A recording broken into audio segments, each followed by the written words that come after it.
你跑了我这儿來大叫大嚷干嘛呀？不就喜歡仁義嗎？直說嘛。我可沒那麼說。還說沒有？你瞧瞧，我這咖啡都變成醋了。喂，我想問問你啊，你哪個眼睛看見我把電話給那個女孩了？行了，我能看出來你喜歡仁義，我給你盯着呢。嗯。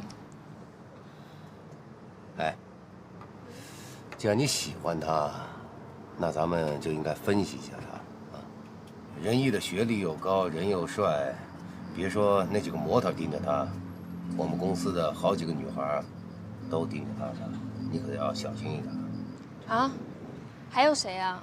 這我就不方便透露了，容易引起內部矛盾。不過我也側面打聽過，他至今還單身，我也從來沒發覺過他跟任何女孩約過會。就這個情況的話，我覺得只有3種可能性。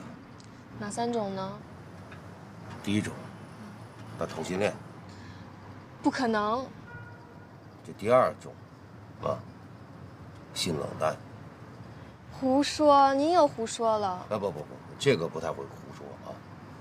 你想想，現在白領的工作壓力大，很容易得這方面病的。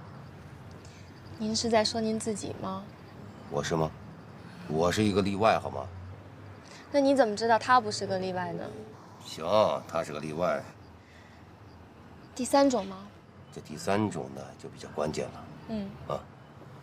仁義不喜歡泡吧，不喜歡夜店。那你告訴我，他喜歡什麼？他想找什麼樣的女孩？他肯定想找一個跟他有共同語言的女孩，是不是？按照咱們這樣分析，我覺得適合仁義的，也就只有女博士了吧。他喜歡的是一種知性美。知性美。我這麼說，你明白以後該怎麼做了嗎？我明白了。既然你明白了，能讓我自個兒待會兒嗎？好嘞，那我就不打擾您了。